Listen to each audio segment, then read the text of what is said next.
যারা যারা এসছেন তাদের চরণতলে আমার নমন। আমি প্রশ্ন রেখেছিলাম এই জগৎ সংসারে এসে সব থেকে কঠিন কাজ কি, চরম সত্য কি, এই জীবনের চরম সত্য কি, যাকে জানলে আমার আর কিছু আর জানার থাকে না। আমি শোনাবো সেই চরম সত্যের কথা, জীবনের সেই চরম সত্য যা আমাদেরকে নিয়ে যাবে সেই চরম পবিত্রময় স্থানে। আজ মরলে কাল দুদিন হবে, এখানে তো রইব না। মরার দিনে কেউ যে তোমার সঙ্গে তো আর যাবে না। আজ মরলে কাল দুদিন হবে, এখানে তো রইব না। মরার দিনে কেউ যে তোমার সঙ্গে তো আর যাবে না।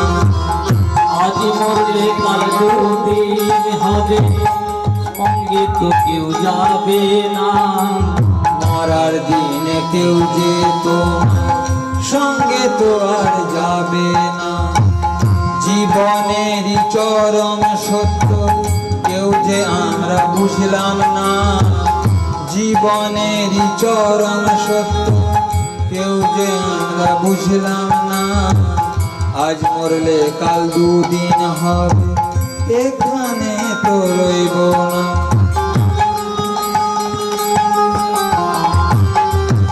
কেউ আমরা এই সংসারে রইব না, চলে আমাকে যেতেই হবে এই সংসার থেকে।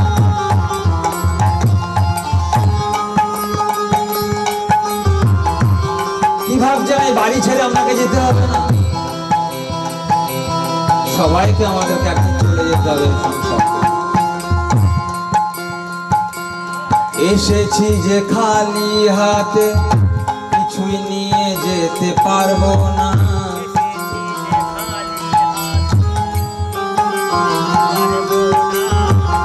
এসেছি যে খালি হাতে, কিছুই নিয়ে যেতে পারবো না। জীবনেরই চরম সত্য কেউ যে আমরা বুঝলাম না। এসেছি যে খালি হাতে, কিছুই নিয়ে যেতে পারবো না। জীবনেরই চরম সত্য কেউ যে আমরা বুঝলাম না। আজ মরলে কাল দুদিন হবে, এখানে তো রইব না। মরার দিনে কেউ যে তোমার সঙ্গে তো আর যাবে না। আজ মরলে কাল দুদিন হবে, এখানে তো রইব না। মরার দিনে কেউ যে তোমার সঙ্গে আর তো যাবে না। কেউ যাবে না, যাকে আপনি এত আপন ভাবছেন সেও আপনার সঙ্গে যাবে না।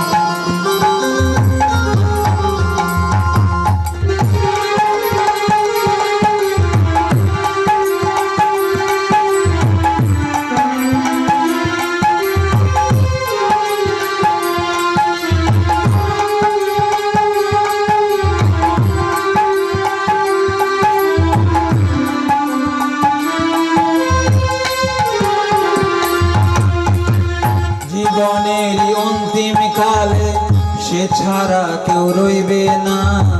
জীবনেরই অন্তিম কালে সে ছাড়া কেউ রইবে না। জীবন থাকতে তাকে একবার প্রাণ ভরে যে ডাকলাম না। আজ মরলে কাল দুদিন হবে, এখানে তো রইব না। মরার দিনে কেউ যে তোমার সঙ্গে তো আর যাবে না। আজ মরলে কাল দুদিন হবে, এখানে তো রইব না। মরার দিনে কেউ যে তোমার সঙ্গে তো আর যাবে না।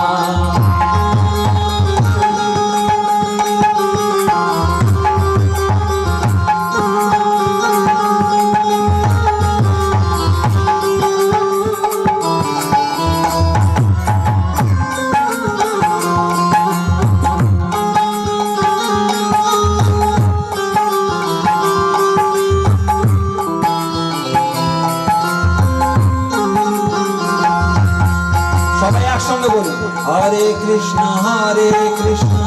কৃষ্ণ কৃষ্ণ হরে হরে, হরে রাম সবাই একসঙ্গে বলুন, বলতে হবে হরে কৃষ্ণ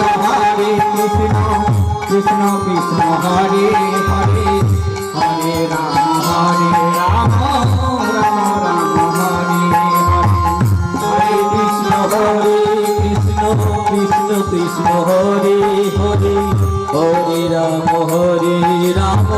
রাম রাম হরে হরে, হরে কৃষ্ণ কৃষ্ণ কৃষ্ণ হরে হরে, হরে রাম রাম রাম হরে হরে।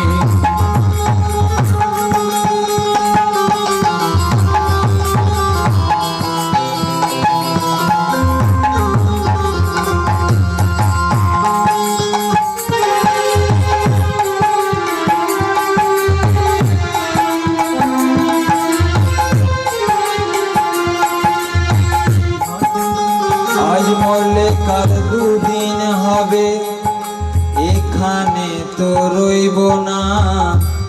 মরার দিনে কেউ যে তোমার সঙ্গে তো আর যাবে না। হরি বল হরি বল। জীবনের চরম সত্য কেউ তো আমরা বুঝলাম না। জীবনের চরম সত্য কেউ তো আমরা বুঝলাম না।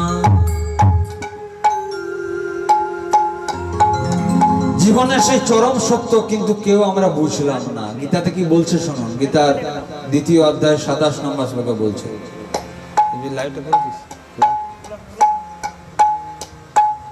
জীবনের চরম সত্য আমরা কেউ বুঝলাম না।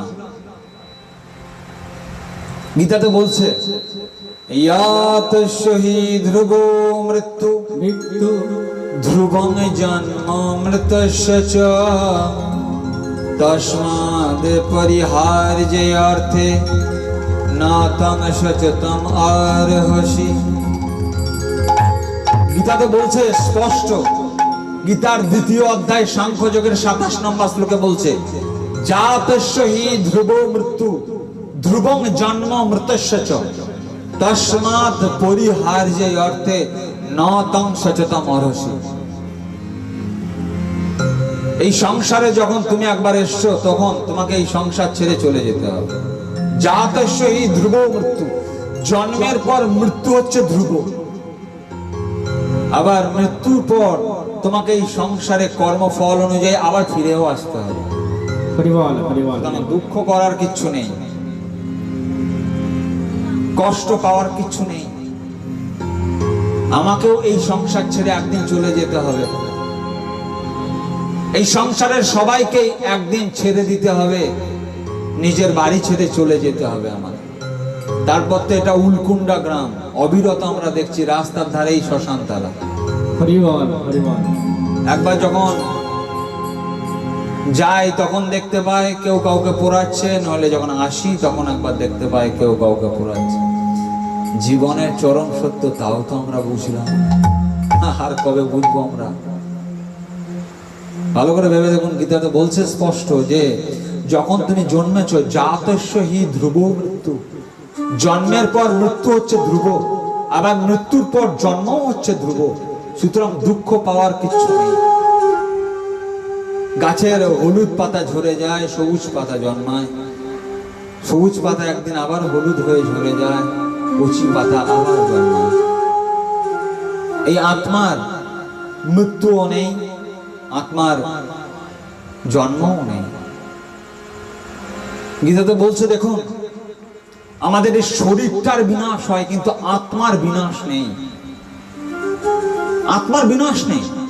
বলা হচ্ছে, বাশংসি জীর্ণানি যথা বিহায় নবানি গৃহ্ণাতি নরো অপরাণি, তথা বিহায় জীর্ণান্যানি সংযাতি নবানি দেহি। বলছে, বাশংসি জীর্ণানি যথা বিহায় নবানি গৃহ্ণাতি নরো অপরাণি। বাস মানে হচ্ছে পোশাক, বয়াকা দন্তস, বাস মানে হচ্ছে পোশাক। ভালো করে ভেবে দেখুন, আপনারা যে পোশাকটা পরে আছেন সেই পোশাকটা যখন একদিন পুরনো হয়ে যাবে আপনি কিন্তু পোশাকটাকে ফেলে দেবেন। গীতাতে সেই কথাই বলছে। গীতা মানে হচ্ছে গান, আর কিছুই নয়। আমাদের জীবনে চলার রাস্তার গানই হচ্ছে গীতা। গই ধাতু ত করে স্ত্রীলিঙ্গে আপত্যয় করে হয় গীতা, মানে হচ্ছে গান। কিসের গান? আমাদেরই জীবনে চলার রাস্তার গান হচ্ছে গীতা। বলছে বাসাংশে জীর্ণানি যথা বিহায়।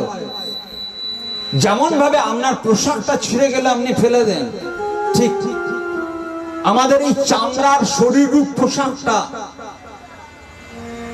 যেদিন পুরনো হয়ে যাবে, আত্মা এক শরীর ত্যাগ করে অন্য শরীরে চলে যাবে। খুব সহজ উদাহরণ দিচ্ছে প্রত্যেকে, যাতে আমরা বুঝতে পারি। সংস্কৃততে লেখা আছে বলে হয়তো আমরা অনেকেই খুলে দেখি না। সংস্কৃততে লেখা আছে বলে আমরা খুলে দেখি না। দেখবেন আমরা ঠাকুর ঘরে ওই গীতা গ্রন্থকে লাল মোড়ক জড়িয়ে রেখে দিতে ভালোবাসি। দূর থেকে একবার প্রণাম করি, তাতে কোনো লাভ হবে না। কিন্তু শুনে রাখো, মরার পর অনেকে দেখেন আমরা বুকে গীতা দিই, কোনো লাভ হবে না। কিন্তু কেন লাভ হবে না? উদাহরণ দিয়ে বোঝায় তাহলে সব থেকে ভালো হয়। প্রত্যেকটার পিছনে উদাহরণ দিলে আপনাদের বুঝতে সুবিধা হয়। ধরুন আপনার জ্বর হয়েছে, এখন ডাক্তারখানা গেছেন, ডাক্তারখানা গিয়ে আপনাদেরকে ওষুধ দিয়েছে, প্যারাসিটামল বা কিছু একটা। ডাক্তার যেমন আপনাদের ব্যবস্থাপনা মানে প্রেসক্রিপশনে যেমন লিখেছে, আপনাকে ওষুধ দিয়েছে। এই ওষুধটা আপনি পকেটে ভরে রেখে দিচ্ছেন, আর একবার মাথায় ঠেকাচ্ছেন। সকালে একবার মাথায় ঠেকাচ্ছেন, বৈকালে একবার মাথায় ঠেকাচ্ছেন। আপনার জ্বর সেরে যাবে? জ্বরকে যদি ঠিক করতে হয় তাহলে ওই ওষুধটা আপনাকে খেতে হবে। যে যে সময় মতো আপনাকে খেতে বলেছে সেই সেই সময় মতো আপনাকে খেতে হবে, নইলে কিন্তু জ্বর সারবে না, নইলে কিন্তু আপনার অসুখ সারবে না। তাহলে ওষুধ যেমন না খেলে কাজ করবে না, শুধু মাথায় ঠেকালে চোখে দেখলে কাজ করবে না, ঠিক গীতা গ্রন্থ পড়ে আমরা যদি সেই রাস্তায় চলার চেষ্টা না করি, তাহলে মধুসূদন আপনাকে কি করে কৃপা করবে? সেই জন্য আমি আপনাদেরকে অনুরোধ করব যে মরার সময় শুধু বুকে গীতা চাপিয়ে কোনো লাভ নেই। জীবন থাকতে গীতার হাত ধরুন, জীবন থাকতে গীতাকে পড়ে বোঝার চেষ্টা করুন। একটা করে শ্লোক তো আমরা পড়তে পারি, বুঝতে না পারি একটু বুঝতে না পারি একটু পড়ার চেষ্টা তো আমরা করতে পারি। সারাটা দিন আমরা সময় নষ্ট করছি অকাজে কুকাজে। ভালো করে ভেবে দেখুন, কি এমন মূল্যবান কাজ আমরা সংসারে করে যাচ্ছি যে মরার পর মানুষ আমাদেরকে মনে রাখবে? একবার চিন্তা করে দেখুন। আমি যদি কালকে মরে যাই তাহলে মানুষ আমাকে কিসের জন্য মনে রাখবে? আমি 10 তলা বাড়ি বানিয়েছি বলে আমাকে মানুষ মনে রাখবে না? আমি বড় চাকরি করি বলে আমাকে মানুষ মনে রাখবে? আমি কি এমন করে গেলাম 10টা মানুষের জন্য? আমি কি এমন করে গেলাম সমাজের জন্য? আমি কি এমন রাস্তা দেখালাম মানুষের জন্য যে 10টা মানুষ আপনাকে শেষ দিনে চোখে 2 ফোঁটা জল ফেলবে? ভালো করে ভেবে দেখুন, যখন কেউ যখন মারা যায়, কোন ব্যক্তির ভালো আর কোন ব্যক্তি খারাপ আপনাকে বলে দিতে হবে। যেদিকে মৃতদেহটা নিয়ে যাচ্ছে একটু তার সঙ্গে সঙ্গে খানিকক্ষণ যাবেন, তাহলে বুঝে যাবেন সেই ব্যক্তি কেমন ছিল। কি করে বুঝবো? ভালো করে ভেবে দেখবেন, যে রাস্তা দিকে নিয়ে যাওয়া হচ্ছে পাশে মানুষজন কিন্তু বলবে এই মানুষটা কত ভালো ছিল, সারা জীবন কত মানুষের সঙ্গে ভালোভাবে কথা বলেছে, কত মানুষের উপকার করেছে। আরো 10 বছর থাকলে, আরো যদি কিছুদিন বাঁচতো, আমাদের সমাজটার মঙ্গল হতো, আমাদের সংসারের মঙ্গল হতো। আর সেই ব্যক্তি যে ব্যক্তিটাকে নিয়ে যাচ্ছে যদি বলে এই সেই অধার্মিক ব্যক্তি বহু মানুষকে ঠকিয়েছে, বহু মানুষের টাকা লুট করেছে, 10 তলা বিল্ডিং বানিয়েছে, বহু মানুষকে মেরে হরে, আরো 5 বছর আগে মরলে ভালো। ভালো করে ভেবে আপনাকে বলে দিতে হবে না সেই ব্যক্তির জন্য কাঁদবে কি হাসবে, সেই ব্যক্তির জন্য ঈশ্বরের কাছে কামনা করবে কি করবে না, সেই ব্যক্তির স্বর্গে স্থান হবে কি নরকে স্থান হবে সেই ব্যক্তির কর্মই বলে দেবে সেই ব্যক্তি কোথায় যাবে। জনমের শ্রেষ্ঠ জনমেই মানব জনম, ভজনের শ্রেষ্ঠ ভজনেই কৃষ্ণ ভজন। তাই কৃষ্ণ কৃপা পাইতে করো, গীতার ভজন পূজন। গীতা গঙ্গা, গীতা সত্যা, গীতা সাবিত্রী সীতা, ভ্রান্তি নাশিনী গীতা, ব্রহ্ম বিদ্যা ত্রিসন্ধ্যা। গীতা গঙ্গা, গীতা সত্যা, গীতা সাবিত্রী সীতা, ভ্রান্তি নাশিনী গীতা, ব্রহ্ম বিদ্যা ত্রিসন্ধ্যা। গীতা গঙ্গা, গীতা সত্যা, গীতা সাবিত্রী সীতা, ভ্রান্তি নাশিনী গীতা, ব্রহ্ম বিদ্যা ত্রিসন্ধ্যা। ভ্রান্তি নাশিনী গীতা, ব্রহ্ম বিদ্যা ত্রিসন্ধ্যা।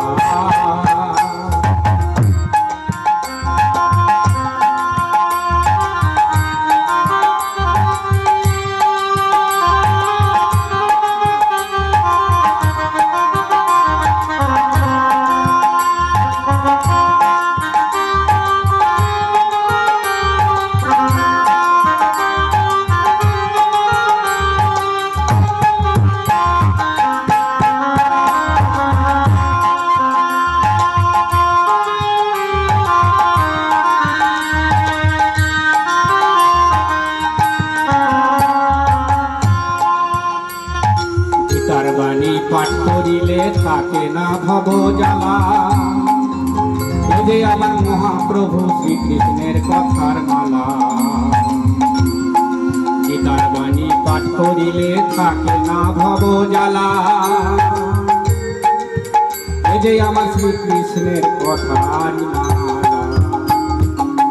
কুরুক্ষেত্রে গীতার জ্ঞানে, কুরুক্ষেত্রে গীতার জ্ঞানে অর্জুন পেল যে শিক্ষা। কুরুক্ষেত্রে গীতার জ্ঞানে অর্জুন পেল যে শিক্ষা। ভ্রান্তি নাশিনী গীতা, ব্রহ্ম বিদ্যা ত্রিসন্ধ্যা। গীতা গঙ্গা, গীতা সত্যা, গীতা সাবিত্রী সীতা, ভ্রান্তি নাশিনী গীতা, ব্রহ্ম বিদ্যা ত্রিসন্ধ্যা। গীতা গঙ্গা, গীতা সত্যা, গীতা সাবিত্রী সীতা, ভ্রান্তি নাশিনী গীতা, ব্রহ্ম বিদ্যা ত্রিসন্ধ্যা। ভ্রান্তি নাশিনী গীতা, ব্রহ্ম বিদ্যা ত্রিসন্ধ্যা।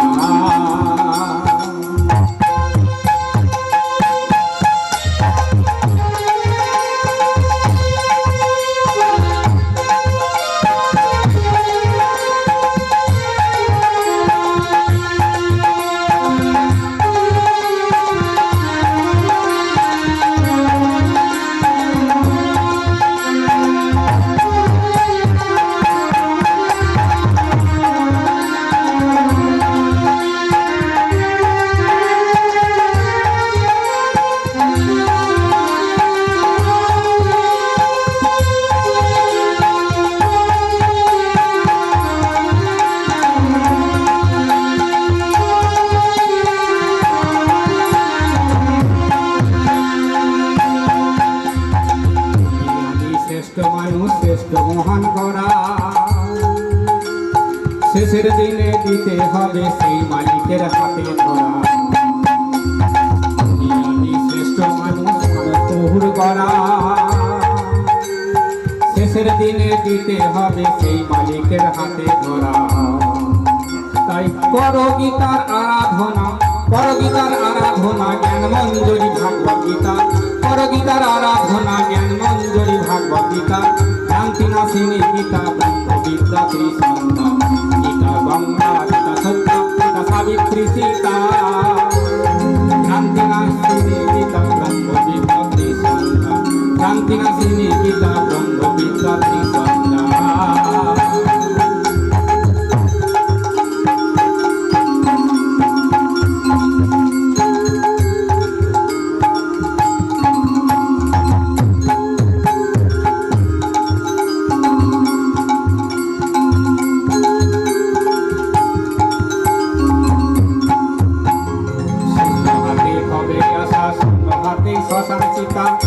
ছিল তোমার ছোলা আশা কিংবা যাওয়ার বেলা শূন্য হাতে হবে আশা শূন্য হাতে শ্মশান চিতা শূন্য ছিল তোমার ঝোলা আশা কিংবা যাওয়ার বেলা তুমি কেন কাঁদছো বৃথা তুমি কেন কাঁদছো বৃথায় অনিত্য এই সংসার লইয়া তুমি কেন কাঁদছো বৃথায় অনিত্য এই সংসার লইয়া ভ্রান্তি নাশিনী গীতা ব্রহ্ম বিদ্যা ত্রিসন্ধ্যা গীতা গঙ্গা গীতা সত্য গীতা সাবিত্রী সীতা ভ্রান্তি নাশিনী গীতা ব্রহ্ম বিদ্যা ত্রিসন্ধ্যা ভ্রান্তি নাশিনী গীতা ব্রহ্ম বিদ্যা ত্রিসন্ধ্যা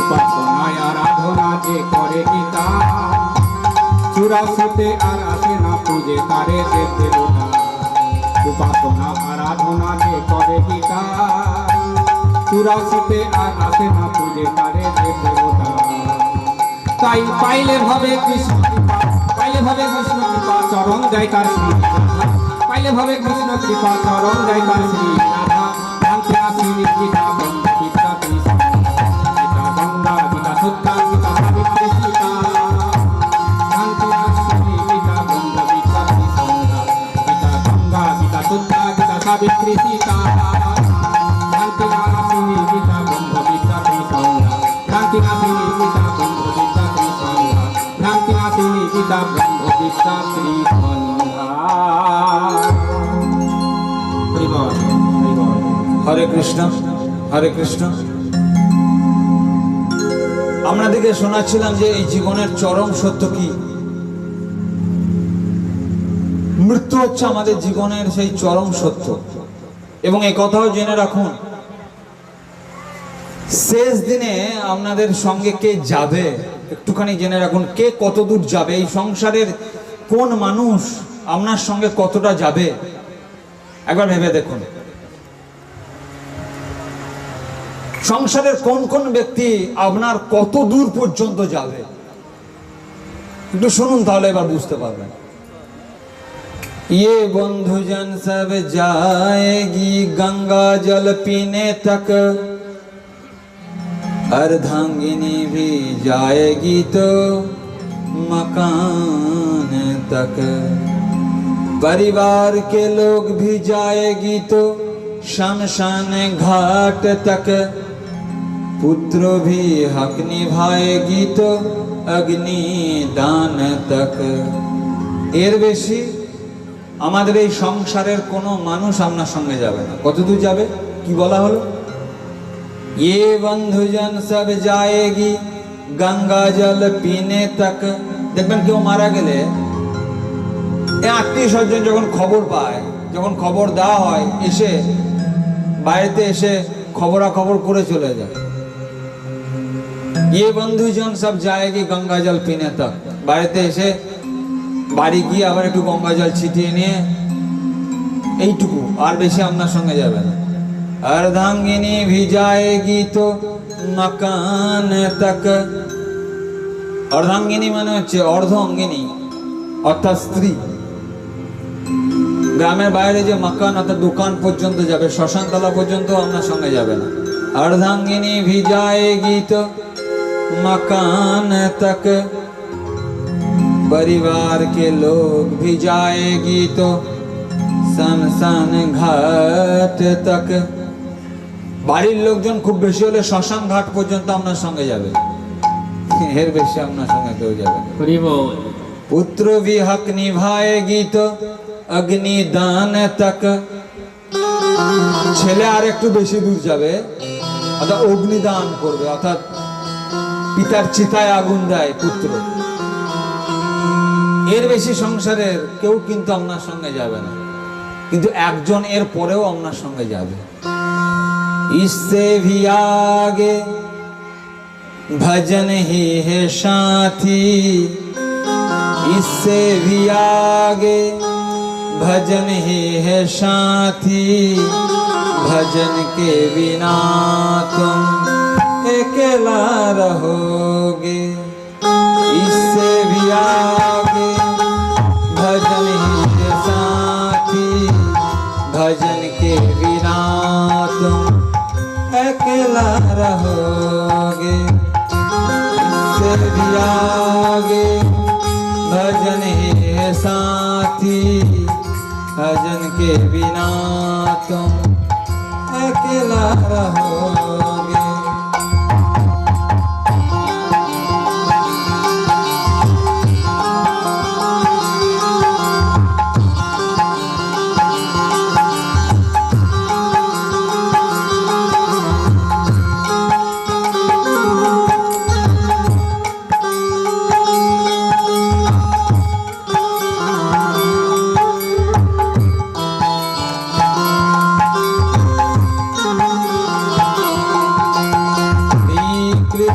गोविंद हरे मुरारे, हे नाथ नारायण वासुदेव।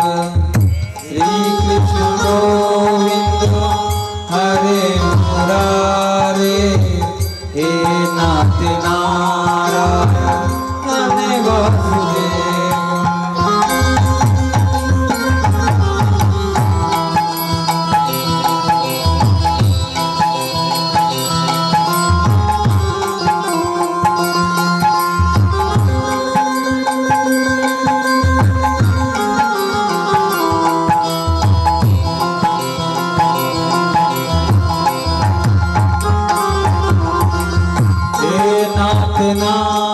नारायण वासुदेव, हे नाथ नारायण वासुदेव।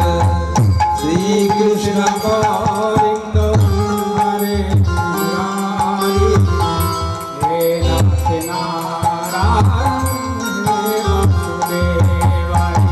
श्री कृष्ण गोविंद हरे मुरारे, हे नाथ नारायण वासुदेव। श्री कृष्ण गोविंद हरे मुरारी, हे नाथ नारायण वासुदेव। একটু সবাই একসাথে করবো না, ভালো লাগবে।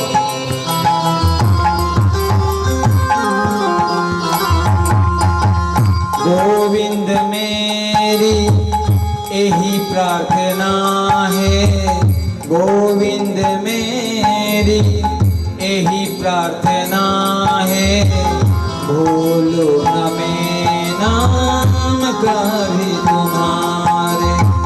श्री कृष्ण गोविंद हरे मुरारी, हे नाथ नारायण वासुदेव। श्री कृष्ण गोविंद हरे मुरारी, हे नाथ नारायण वासुदेव। निष्काम होकर मैं दिन रात गाऊं, निष्काम होकर मैं दिन रात गाऊं, हे नाथ नारायण वासुदेव। श्री कृष्ण गोविंद हरे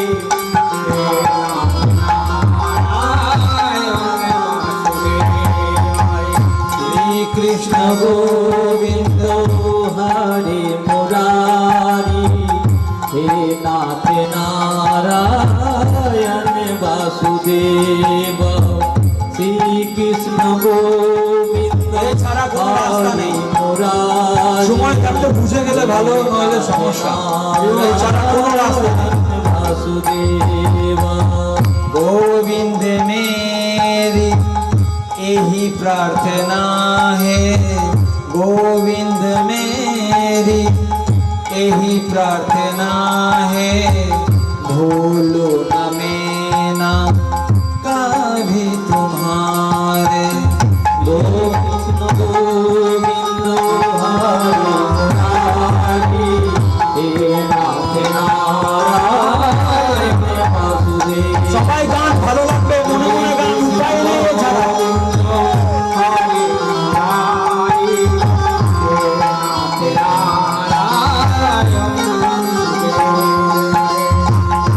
निष्काम होकर मैं दिन रात गाऊं, निष्काम होकर मैं दिन रात गाऊं, हे नाथ नारायण वासुदेव। श्री कृष्ण गोविंद हरे मुरारी, हे नाथ नारायण वासुदेवाय। श्री कृष्ण गोविंद हरे मुरारी, हे नाथ नारायण वासुदेवाय। এছাড়া কোনো রাস্তা নেই মায়েরা, ও বাবারা, কোনো রাস্তা নেই। শেষের দিনে কিছুই থাকবে না আপনার।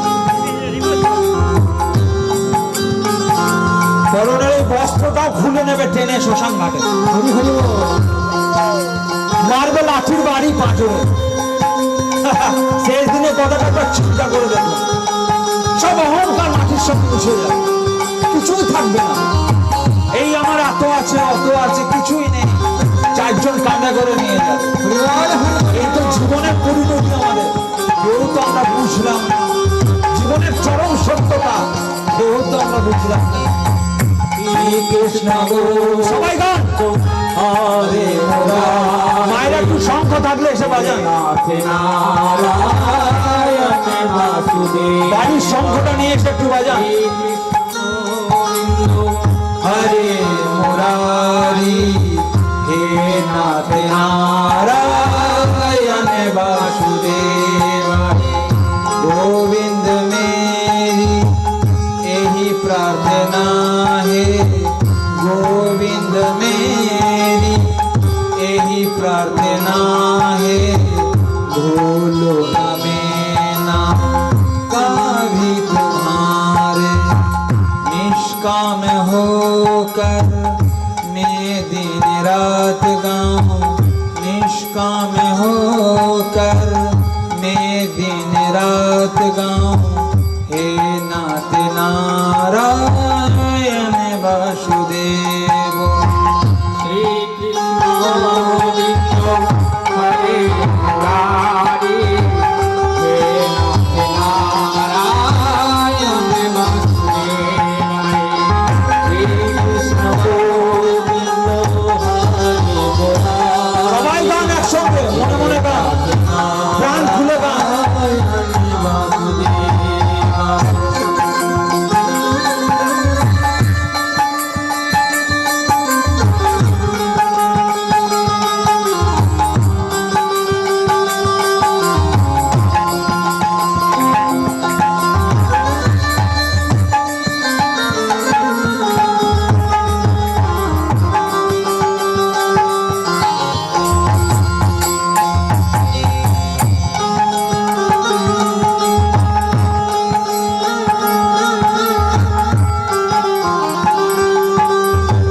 একটু মনে মনে চিন্তা করুন যে কথাগুলো শুনছেন।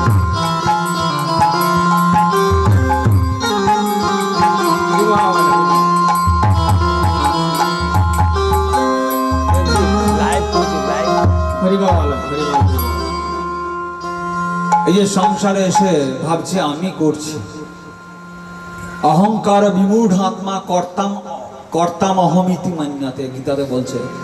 এই যে ভাবছে আমি চলছি, আমি করছি, ভাবছি আমি ছাড়া সংসারে সংসারটা কে দেখবে, এরকম ভাব নিয়ে চলছি আমি, ভাবছি আমি করছি, কাল যদি আমি চলে যাই আমার সংসারটা কে দেখবে। স্বামী স্ত্রীকে বলছে তোমাকে কে খাওয়ায় সংসারে এসে, তোমার শাড়ি কে এনে দেয়, আমি না থাকলে তুমি কি করতে। এবার একটা বাস্তব উদাহরণ দিই। আমাদের পাশে ডান দিকে দেখুন সঞ্জয় দা বসে আছে। অনেক জায়গায় সঞ্জয় দার সঙ্গে আমরা মাইক্রোফোনে কাজ করি। এই যে আমি চেঁচাচ্ছি, এই যে ভাই শ্রীখোল বাজাচ্ছে, এই যে খঞ্জনি বাজাচ্ছে, হারমোনিয়াম বাজাচ্ছে, ইয়ামা বাজাচ্ছে, ভালো করে ভেবে দেখুন এই শব্দটা মেনটেন করছে, মানে সামলাচ্ছে কিন্তু ওখান থেকে সঞ্জয় দা। কিন্তু কেউ সঞ্জয়দের দিকে আমরা তাকিয়ে নেই, সব তাকিয়ে আছেন আমাদের দিকে, ভাবছি আমরাই সব করছি, কিন্তু আমাদেরকে কন্ট্রোল করছে ওখানে সঞ্জয় দা। এটা কিন্তু আমাদের কেউ খেয়াল নেই। ভাবছি এখানে যে চেঁচাচ্ছি, যদি ওখান থেকে সুইচ বন্ধ করে দেয় তাহলে আমি যতই চেঁচাই কাজ করবে না। বাস্তব জীবনের সঙ্গে মিলিয়ে নেন প্রত্যেকটা কথা।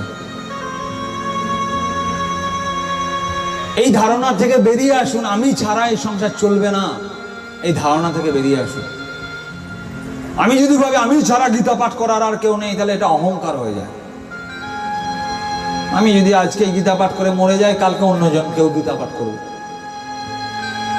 আমরা না থাকলে অন্যজন কেউ করবে। আমি যদি ভাবি আমি ছাড়া চলবে না, এটা অহংকার হয়ে দাঁড়ায়। সেই জন্য জীবনটাকে বোঝার চেষ্টা করুন, জীবনটাকে উপলব্ধি করার চেষ্টা করুন। ক্ষণস্থায়ী জীবন।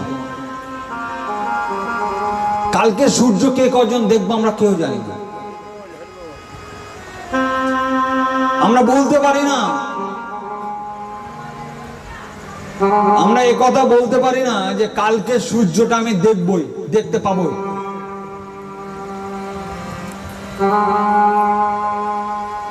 এটা কিন্তু কেউ আমরা বলতে পারি না। দেখুন, মরার আগে ভাগবত অনুসারে দুজন বার্তা পেয়েছিল যে মরার আগে মরবে।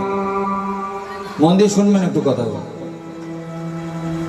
জানি সারাদিন ভোজের কাজ কাম কর্ম সামলেছেন, তো এতক্ষণ ধৈর্য থাকা খুব মুশকিল, আমি প্রথমে এসে বললাম। তা আমাদেরকে ডেকে নিয়ে এসছেন তো গীতা শোনার জন্য। কথাগুলো একটুখানি না বলে গেলে আমাদেরও মনের আশাটা পূর্ণ হয় না।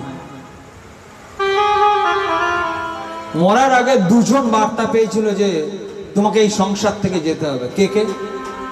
ভাগবত অনুসারে একজন হচ্ছে পরীক্ষিত, অর্জুনের পুত্র, অভিমন্যুর পুত্র পরীক্ষিত, যে শ্রমিক মুনির পুত্র শৃঙ্গী মুনি অভিশাপ দিয়েছিল। শ্রমিক মুনির গলায় মরা সাপ পুড়িয়ে দেওয়ার জন্য শৃঙ্গী মুনি তমসা নদীর জল হাতে নিয়ে আচমন করে বলেছিল যে আজ থেকে 7 দিনের মধ্যে তোমার মৃত্যু হবে। এই পরীক্ষিত মুনি মরার 7 দিন আগে খবর পেয়ে গেছিল যে তুমি এই সংসারে আর রবে না, 7 দিনের মধ্যে তোমাকে যেতে হবে। আর একজন কংস জানতে পেরেছিল যে তাকে এই সংসার থেকে চলে যেতে হবে। দেবকীকে যখন দিতে যাচ্ছে ভাগবতের 10ম স্কন্ধ অনুসারে, তখন দৈবক বাণী হয় যে যাকে তুমি দিতে যাচ্ছ তার 8ম গর্ভের সন্তান তোমাকে হত্যা করবে। যাকে তুমি দিতে যাচ্ছ তারই 8ম গর্ভের সন্তান তোমাকে হত্যা করবে। ভালো করে ভেবে দেখুন। মরার আগে দুজন মাত্র মেসেজ পেয়েছিল, মানে বার্তা পেয়েছিল, মানে সংবাদ পেয়েছিল যে আমি চলে যাব এই সংসার থেকে। কিন্তু দুজনের রাস্তা ছিল সম্পূর্ণ আলাদা। একটু শুনবেন, নাহলে বুঝতে পারবেন না কিরকম রাস্তা আলাদা ছিল।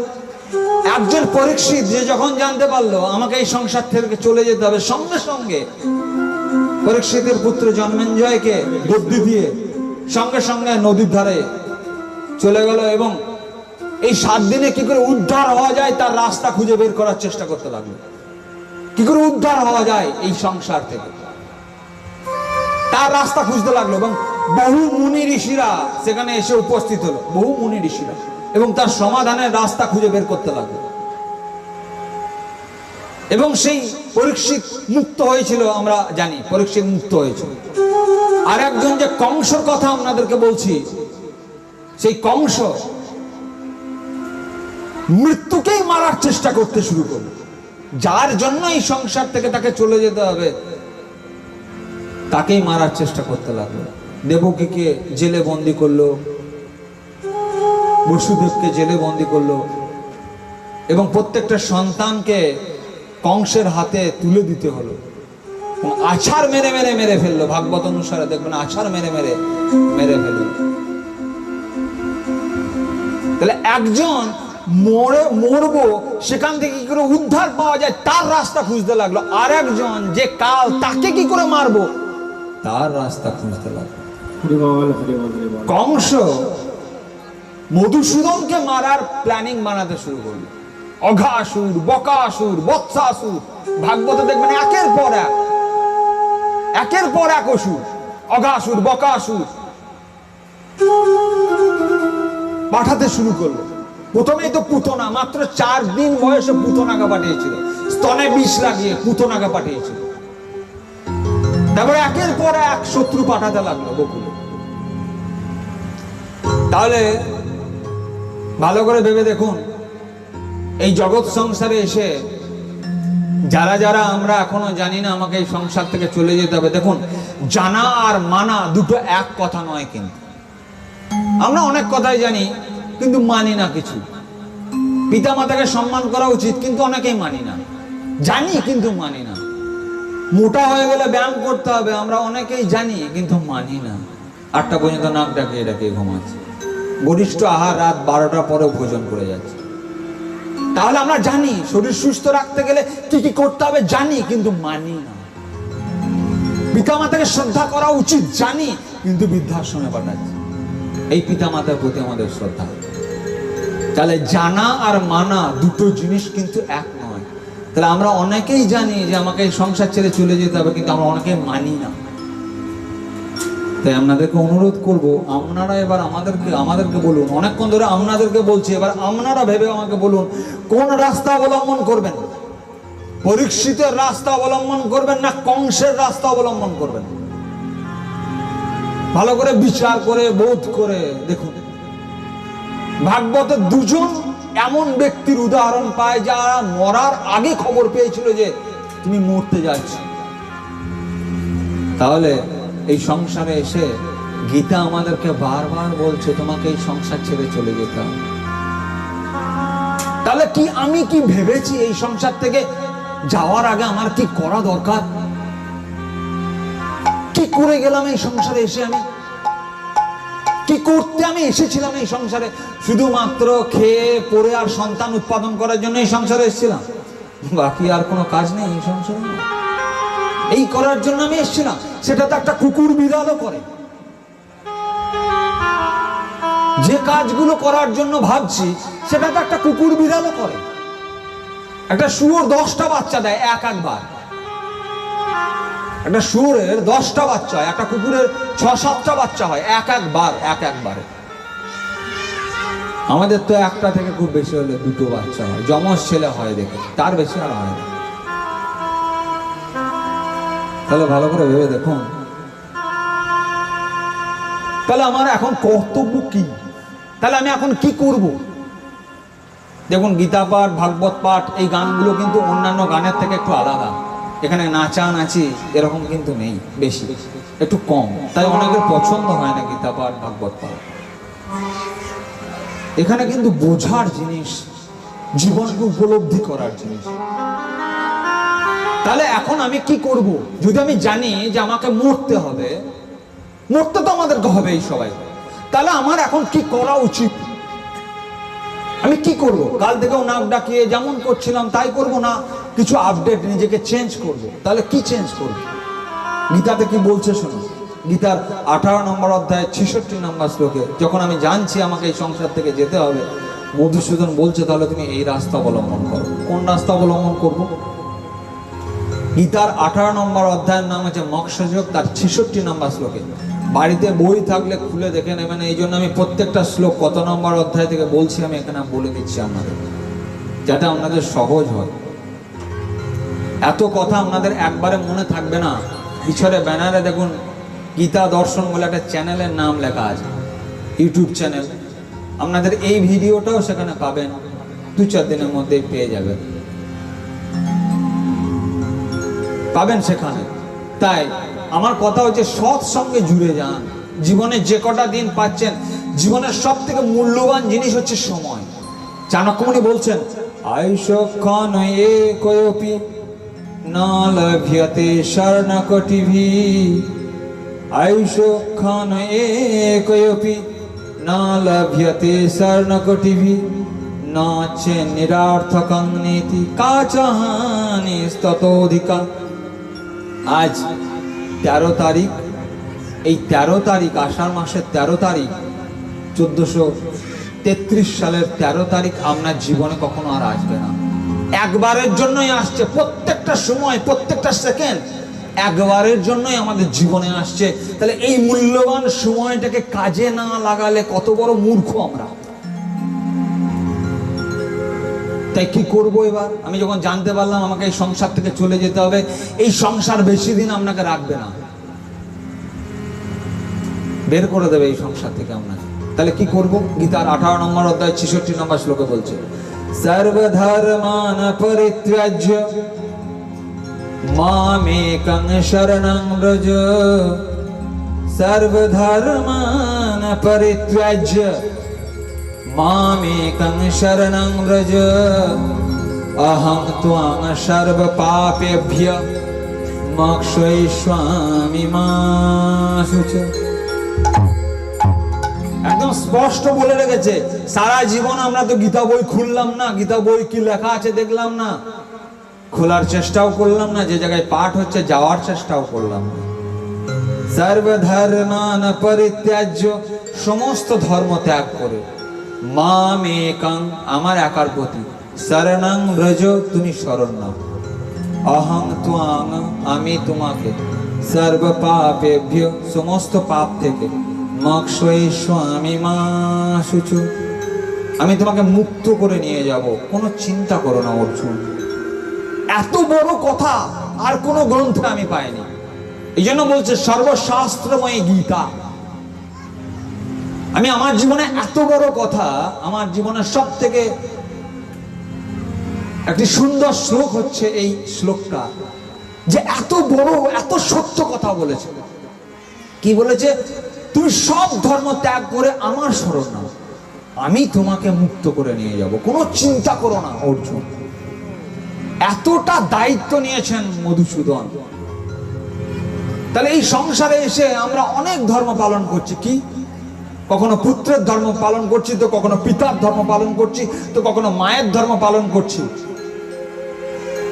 এক একটা অভিনয় করে যাচ্ছে এই সংসারে এসে। একজনকে কত রকম অভিনয় করতে হয়, কখনো ছেলের অভিনয় করতে হয়। এই যেমন আমি এখন গীতা পাঠের অভিনয় করছি, বাড়িতে হয়ে যাব আমি আমার স্ত্রীর কাছে স্বামী, আমার মায়ের কাছে হয়ে যাব পুত্র, আমি আমার বাবার কাছে হয়ে যাব সন্তান, আবার যখন অধ্যাপনার কাজে কলেজে যাব তখন হয়ে যাব অধ্যাপক। কতগুলো অভিনয় করতে হচ্ছে প্রত্যেককে একবার ভেবে দেখুন। কখনো মায়ের অভিনয়, কখনো মেয়ের অভিনয়, কখনো শ্বশুরের অভিনয়, কখনো শাশুড়ির অভিনয়, কখনো বৌমার অভিনয়। কতগুলো অভিনয় আমি এসে এই সংসারে করে যাচ্ছি। তাই কতগুলো ধর্ম আমাকে পালন করতে হচ্ছে। সর্বধর্মান পরিত্যাজ্য, সব ধর্ম, তুমি যে ধর্ম পালন করছো এই সংসারে এসে, তুমি আমার শরণ নাও, হরি বল, হরি বল, তুমি আমার শরণ নাও অর্জুন। হে জগৎবাসী, তুমি আমার শরণ নাও। তুমি শরণ নিলে কোথায় যে আমি তোমাকে উদ্ধার করব? কখন এলে তুমি আমার কাছে? দুপোটা চোখের জল তো আমার কাছে এসে কখনো ফেললে না। কখনো আমার কাছে কেঁদে এসে বলেছো আমি এই সমস্যায় পড়েছি, তোমাকে আমি কি করে উদ্ধার করব? তুমি তো আসোনি কখনো আমার কাছে। মাম একং শরণং ব্রজ, আমার একা শরণ। এত এত এত দেবতার কাছেও শরণ নেওয়ার দরকার নেই, শুধু একজনের কাছে শরণ নিলেই তো হয়। দেখুন হাই স্কুলে দেখবেন অনেকগুলো স্যার থাকে, অনেকগুলো স্যার থাকে, একজন হেড স্যার থাকে। আপনি যদি ডাইরেক্ট হেড স্যারের কাছে চলে যান তাহলে তো কাজ হয়ে যাবে। এত আলাদা আলাদা ইতিহাসের শিক্ষক, ভূগোলের শিক্ষক, জীবন বিজ্ঞানের শিক্ষক, প্রকৃতি বিজ্ঞানের শিক্ষক, এত যাওয়ার শিক্ষকের কাছে যাওয়ার দরকার নেই। মধুসূদন বলে দিচ্ছেন মাম একং শরণং ব্রজ, বই খুলে দেখেন, অহং ত্বং সর্ব পাপেভ্যঃ, আমি তোমাকে সমস্ত পাপ থেকে উদ্ধার করে নিয়ে যাব। তাহলে বলছে আমি তোমাকে সমস্ত পাপ থেকে উদ্ধার করে নিয়ে যাব। এবং মধুসূদন বলছে যে তুমি যদি শেষ দিনেও আমাকে স্মরণ করো তাহলে আমি কিন্তু তোমাকে রক্ষা করব। শেষ দিনেও তুমি যদি আমাকে স্মরণ করো আমি তোমাকে রক্ষা করব। কি বলছেন মধুসূদন? গীতার ৮ম অধ্যায় অক্ষর ব্রহ্মযোগের ৫ নম্বর এবং ৬ নম্বর শ্লোকে বলছে, অন্তকালে চ মামেব স্মরণমুক্ত্বা কলেবরম যপ্রয়াতি সমদ্ভাবং ইয়াতি নাস্তত্র সংশয়। কি বলছে শুনুন, অন্তকালে চ মামেব স্মরণমুক্ত্বা কলেবরম যপ্রয়াতি সমদ্ভাবং ইয়াতি নাস্তত্র সংশয়। অন্তকালে, জীবনের শেষ বেলাতে এসেও যদি তুমি আমার কাছে শরণ নাও আমি তোমাকে উদ্ধার করে নিয়ে যাব। জাতি নাস্তত্র সংশয়, কোনো সংশয় নেই এই ব্যাপারে। এখন গীতাতে মধুসূদন এই কথাটা বলছে। কি বললো? যে জীবনে তুমি শেষ দিনে এসেও যদি আমার শরণ নাও তাহলে আমি তোমাকে উদ্ধার করে নিয়ে যাব। এখন এই কথাটা শুনে মানুষ এত ফাঁকিবাজ, এখন প্রশ্ন করছে মানুষ, জীবনের শেষ বেলাতে স্মরণ করলেই যদি হয়ে যাবে তাহলে প্রথম থেকে স্মরণ করার দরকারটা কি? বিচার করে দেখুন, এই প্রশ্ন আমাকেও করা হয়েছিল। বলছে যে জীবনের শেষ বেলাতে, মানে কেউ মরতে যাচ্ছে, তাহলে তুমি বললে গীতাতে লেখা আছে অন্তকালে চ মামেব স্মরণমুক্ত্বা কলেবরম। তাহলে ৮০ বছর বয়সে কেউ মরতে যাচ্ছে, তাহলে ৮০ বছর বয়সে স্মরণ করলেই হয়। ৭৯ বছর বয়স পর্যন্ত স্মরণ করার দরকার নেই। একজন গুরুদেবকে বলছে এত ঈশ্বরকে ডাকার আমার সময় নেই, আমাকে একটা ফর্মুলা দেন, একবার ডাকলেই সারা জীবনের মতো হয়ে যাবে এমন একটা মন্ত্র বলে দেন, এমন একটা ফর্মুলা দেন। বলছে সে ফর্মুলাও আছে, নিবি ফর্মুলা? বলছে হ্যাঁ দেন, একবার ডাকলে যেন হয়ে যায়। এত প্রত্যেকদিন আমার স্ত্রী বলছে এই তুমি স্নান করে একবার গীতার একটা শ্লোক পড়ো, এই আমার সঙ্গে একটু সন্ধ্যাবেলায় ভজন করো, এত আমার সময় নেই, আমাকে একটা ফর্মুলা বলে দেন, একবার ডাকলে যেন অল টাইম, মানে লাইফ টাইম যেন পার্মানেন্ট হয়ে যায়। ওইসব খানিক খানিক করে প্রত্যেকদিন বলা আমার দ্বারা হবে না, সময় নেই। বলছে যে ফর্মুলাও আছে, নেবি এখানকায়। বলছে মরার 2 মিনিট আগে বলতে লাগবে। ও বলছে সে আবার হয় নাকি, কখন মরবো আমি কি করে দিবি, সে আবার হয় নাকি? বলছে বাবু তুমি যখন জানো না কখন মরবে তাহলে সব সময় ডাকো। তুমি যখন জানোই না কখন তুমি মরবে, এই সংসার থেকে কখন তুমি যাবে এটা যখন তুমি জানো না তাহলে তুমি সব সময় ডাকো। কখন জম এসে তোমাকে ডেকে নিয়ে যাবে তুমি জানো না। একজন ভাবছে যে 60 বছর পর আমি ঈশ্বরকে ভাববো, তার আগে একটু ফুর্তি আহ্লাদ আমোদ করে নি, 60 বছরের পর থেকে একদম শিওর ডাকতে শুরু করবো। 60 বছর পূর্ণ হয়ে গেছে, এবার কেক কাটা হয়ে গেছে, রাত্রে সবাই চলে গেছে। একজন দেখছে রাত্রে বেলায় ভয়ঙ্কর একজন লোক তার বিছানা ধরে টানছে। বলছে কি ব্যাপার, ঘরের ভেতরে তো আমি দরজা লাগিয়ে এসেছিলাম, ঢুকলো কি করে?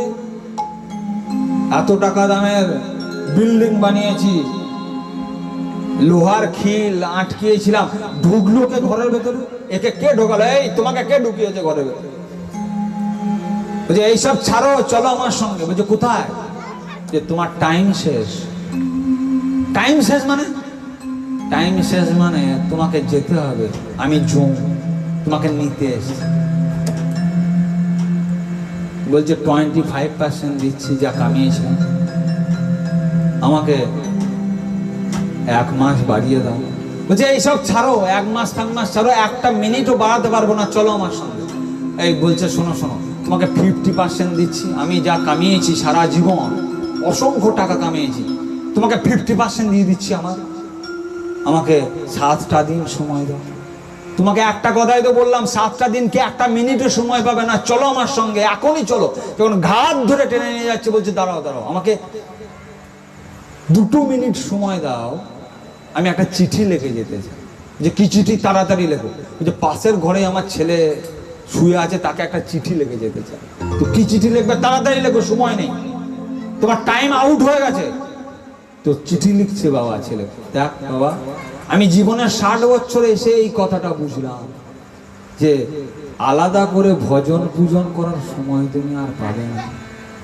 জীবনে যা করছো সেই সময়ের মধ্যেই তোমাকে ভজনও করতে হবে, পূজনও করতে হবে, ঈশ্বরকেও ডাকতে হবে, কাজও করতে হবে, চাষও করতে হবে, ব্যবসাও করতে হবে। তোমাকে আলাদা করে যে টাইম দেওয়া হবে না। কেউ কি বন্ড করে এসছেন নাকি আমি 60 বছরই বাঁচবো? এখানকার মধ্যে কেউ বন্ড করে এসছেন নাকি যে আমি 60 বছরই বাঁচবো বা 70 বছরই বাঁচবো? বা উলকুন্ডা গ্রামের কেউ বন্ড করেছেন নাকি যে আমি 80 বছর পরেই মরবো? এই জন্য বলছে যে জীবনের শেষ দিনে যদি ঈশ্বরকে ডাকলে হয়ে যায়, তাহলে বাবা মানুষ প্রথম থেকে ডাকবো কেন? এই প্রশ্ন যখন করা হলো, তখন গীতা খুলে দেখা হলো যে এর সংশোধনী শ্লোক কি লেখা আছে।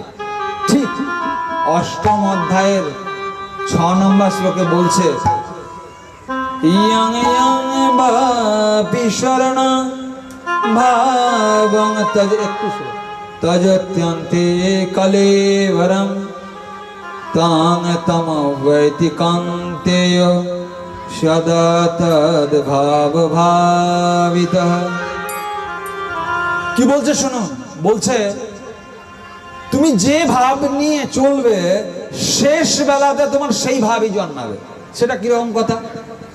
80 বছর বয়সেও তোমার মুখে হরিনাম আসবে না যদি তুমি প্রথম থেকে অভ্যাস না করো। এখানে বলছে স্পষ্ট, গীতার 8ম অধ্যায়ের 6 নম্বর শ্লোক, বই খুলে দেখে নেন। সদা তদ ভাব ভাবিত, যে ভাব নিয়ে তুমি চলবে শেষ জীবনে তোমার সেই ভাবই জন্মাবে। তুমি সারাটা জীবন যদি তাস খেলো, তাহলে 80 বছর বয়সে তাস খেলতেই তোমার মন হবে। তোমাকে যদি গীতার পাঠ করতে বলা হয়, তোমার মন লাগবে না। যে যে কাজ করে আসছে এই সংসারে 80 বছর বয়সে, তার সেই ভাবই জন্মাবে, গীতার ভাব জন্মাবে না, পরম পিতাকে ডাকার ভাব জন্মাবে না। দেখবেন এই যে মাধ্যমিক পরীক্ষা দেয়, উচ্চ মাধ্যমিক পরীক্ষা দেয়, এখন তো দেখবেন সেমিস্টার হয়ে গেছে 6 মাস পর পর।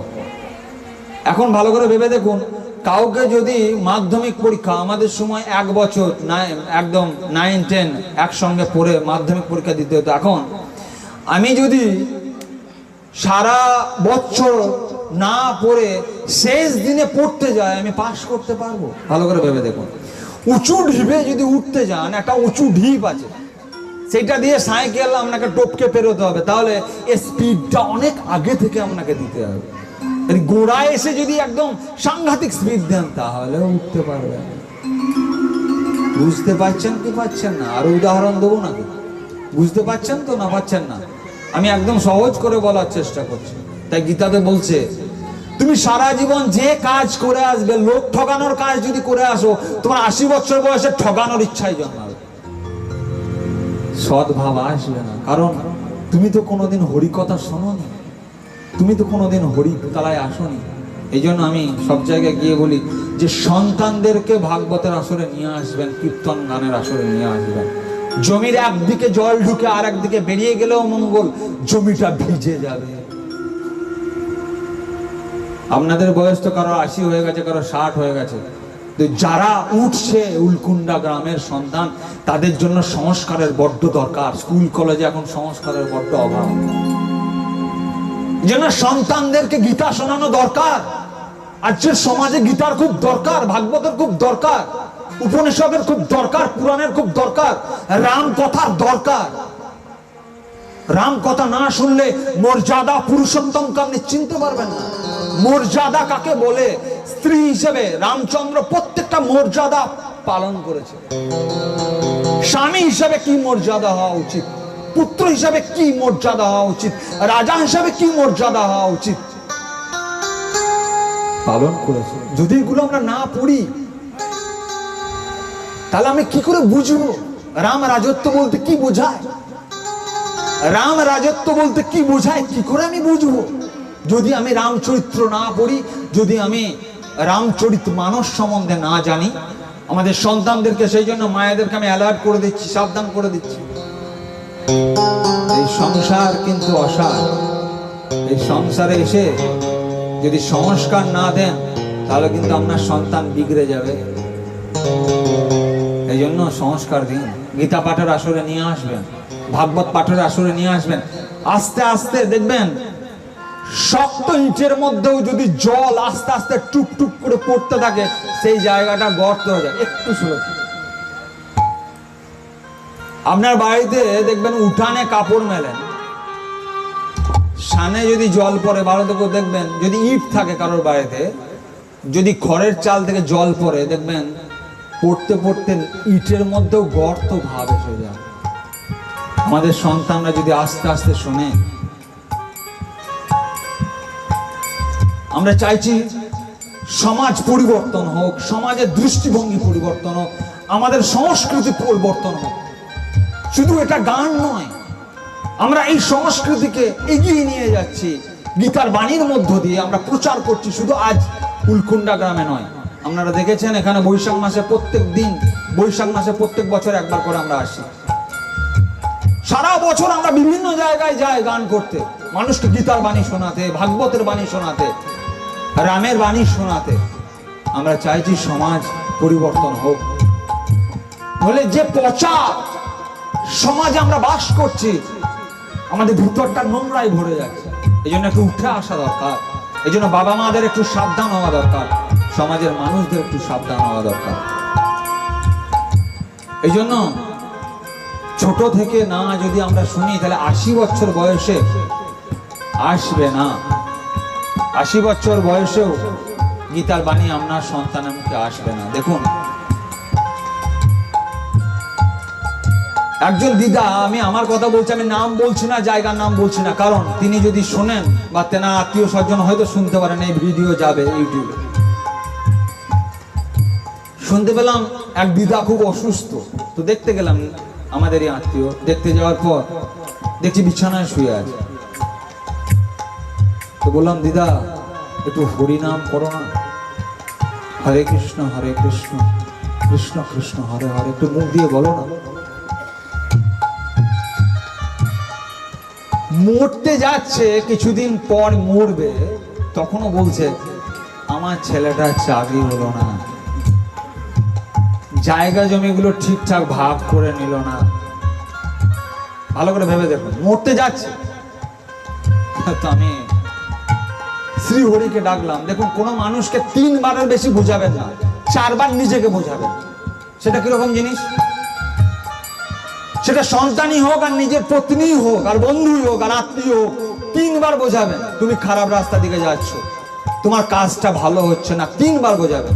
এরপর নিজেকে বোঝাবেন যে এরপর রাম রচি রাখা, এরপর তো মধুসূদন যা লিখে রেখেছেন তাই হবে, আমার বোঝানোর সাধ্য নেই।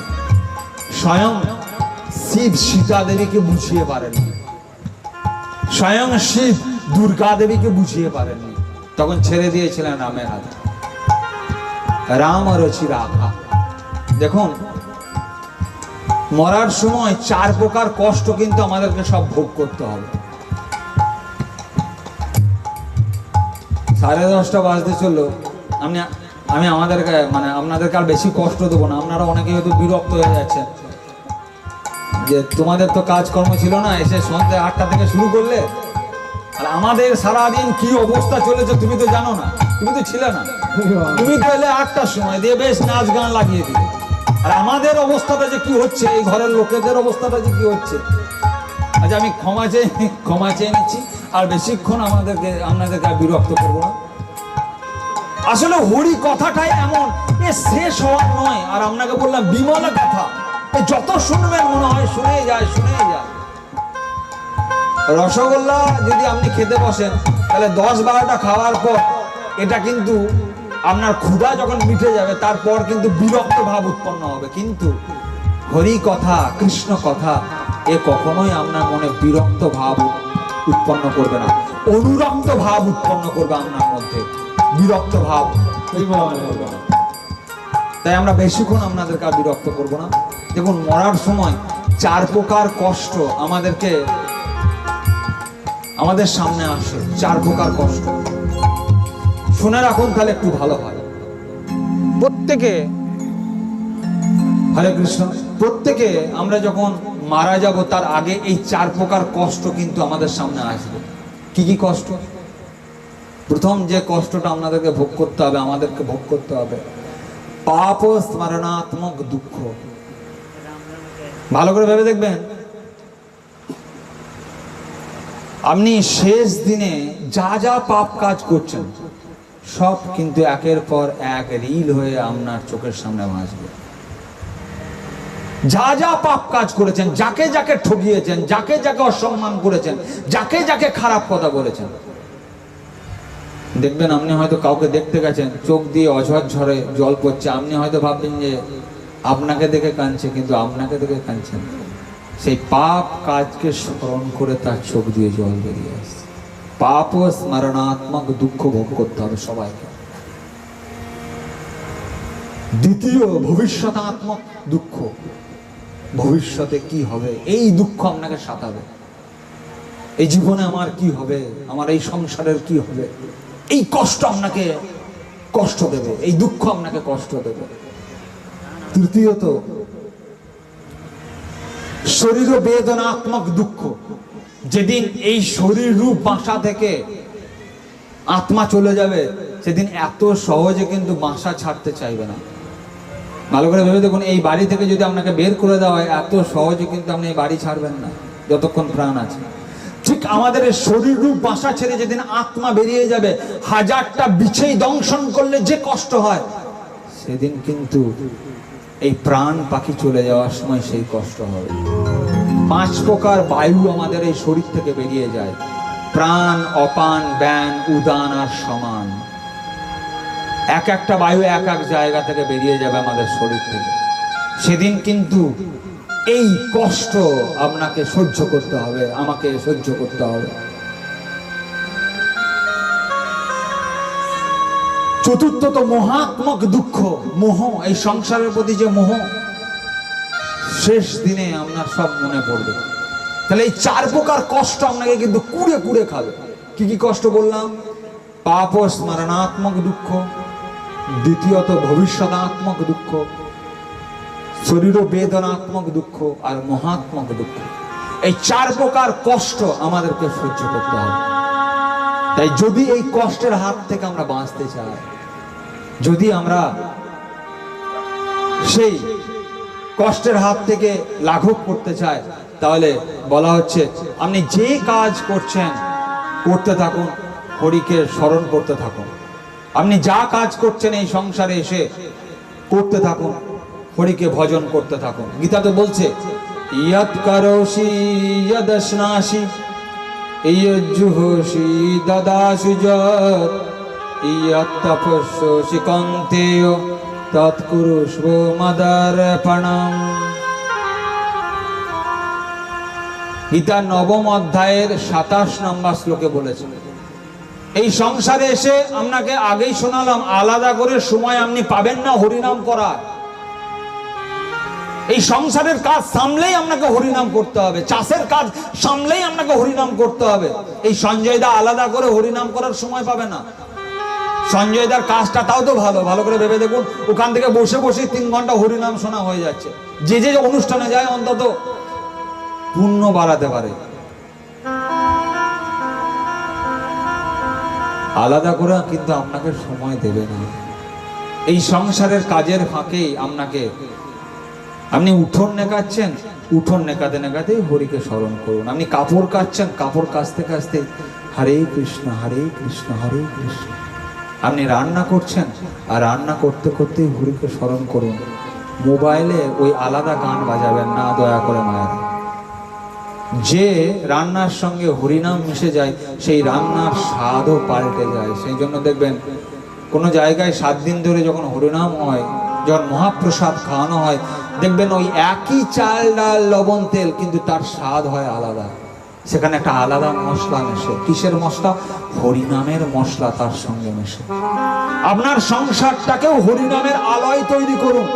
কাউকে যদি সঙ্গে না পাচ্ছেন, নিজের সঙ্গে সৎসঙ্গ করুন, নিজের মনের সঙ্গে সৎসঙ্গ করুন। যদি আপনার স্বামী অনুকূল হয়, স্বামীকে নিয়ে সৎসঙ্গ করুন। স্বামীর যদি স্ত্রী অনুকূল হয়, স্ত্রীকে নিয়ে সৎসঙ্গ করুন। এরপর পুত্র যদি অনুকূল হয়, পুত্রকে নিয়ে সৎসঙ্গ করুন। এরপর গ্রামের লোকজন যদি অনুকূল হয়, গ্রামের লোকজনকে নিয়ে হরিনাম করুন। গীতাতে স্পষ্ট বলছে, ইয়াদ কারোষি, তুমি যা করছো এই সংসারে, ইয়াদশ্নাসি ইয়াজ্জুহোষি দাদাসি ইয়াত ইয়াত তপস্যোষি কান্তেয় তৎ কুরুষ্ব মত অর্পণম, তুমি আমাকে অর্পণ করে দাও। যা করছো এসে, তুমি রান্না করছো, তুমি রুটি বেলছো, তুমি লুচি বেলছো, তুমি মাটি কোপাচ্ছ, যা করছো সংসারে এসে হরিকে স্মরণ করতে করতে করো, তোমার কাজটা ভালো হবে। তুমি বাড়ি থেকে কর্মক্ষেত্রে যাচ্ছ বাইক চালিয়ে, হরিনাম করতে করতে যাও, অন্তত আধ ঘন্টা তো হরিনাম করা হয়ে গেল। তোমার জীবনে তোমার হরিনামের অ্যাকাউন্টে তো আধ ঘন্টা জমলো। হরিনামের অ্যাকাউন্ট খুলুন প্রত্যেকে। প্রত্যেকে যেমন স্টেট ব্যাংকে অ্যাকাউন্ট খুলেছেন ৩,০০০ টাকা পাওয়ার জন্য, হরিনামের অ্যাকাউন্ট খুলুন। মায়েরা খুলেছেন তো হরিনামের অ্যাকাউন্ট? খোলেননি। ৩,০০০ টাকা পাওয়ার জন্য অ্যাকাউন্ট খুলেছেন তো? হ্যাঁ, সেটা খুলে রেখেছি। ৩,০০০ টাকা আমাকে দিতে হবে। সেটা না নিলে যে আমার সংসার চলবে না। আর এই দিকে এই হরিনাম না নিলে যে আমার জীবন চলবে না, জীবন যে অধুরা থেকে যাবে।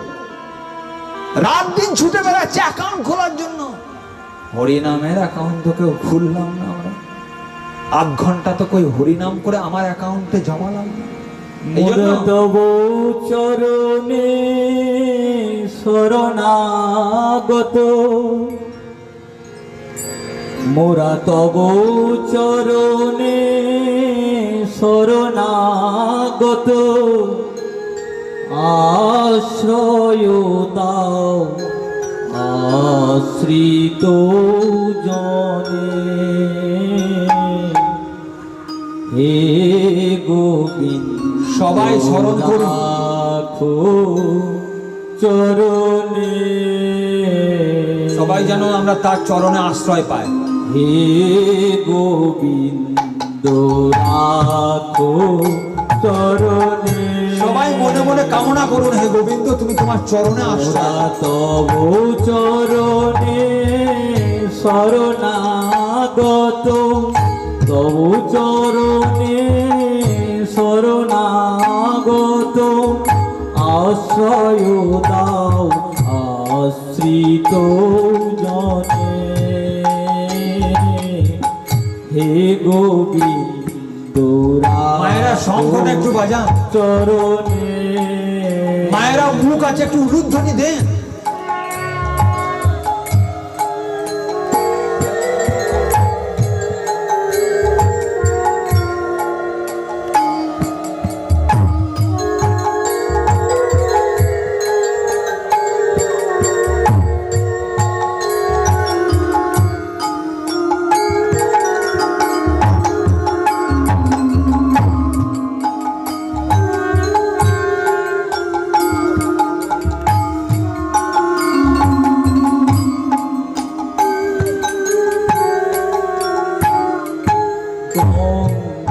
ধরে যে শ্রীচরণ বে,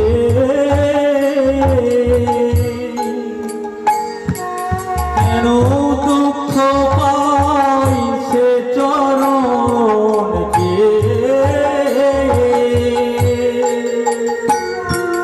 গঙ্গা ধরে যে শ্রীচরণ বে,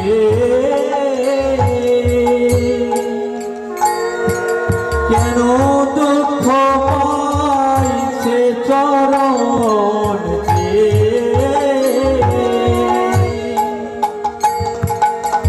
ত্রিতাব জ্বালা হর হে শ্রী হরি, চাহ করুণা সিক্ত নয়নে, রাখো চরণে হে গোবিন্দ রাখো চরণে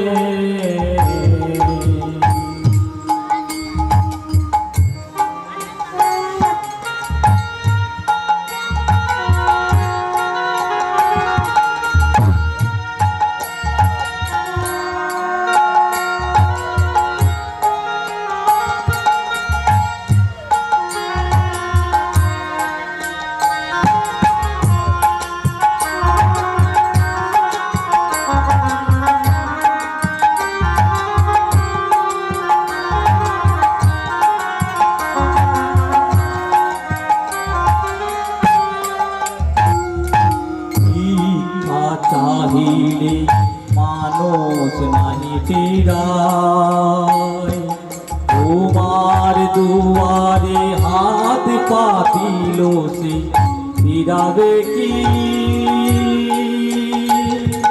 ফিরাবে কি তুমি তাই ভিক্ষা চাহিলে মানুষ নাহি ফিরায় তোমার দুয়ারে হাত পাতিল সে ফিরাবে কি ফিরাবে কি তুমি তাই তবু চরণ ধরিয়া ডুবে মরি যদি রবে কলঙ্ক ভুবনে রাখো চরণে হে গোবিন্দ রাখো চরণে হে গোবিন্দ রাখো চরণে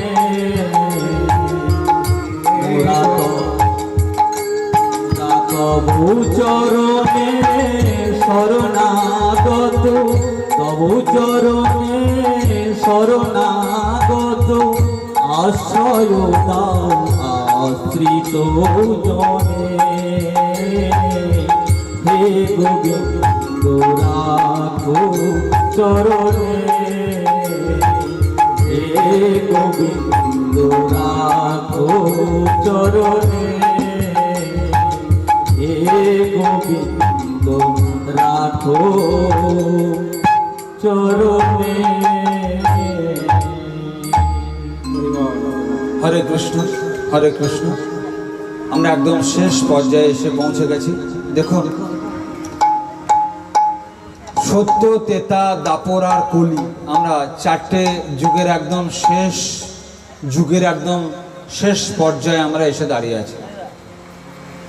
দেখুন, সত্য যুগে হাজার হাজার বছর তপস্যা করলে তবে সেই পরম পিতার কাছে আশ্রয় পাওয়া যেত।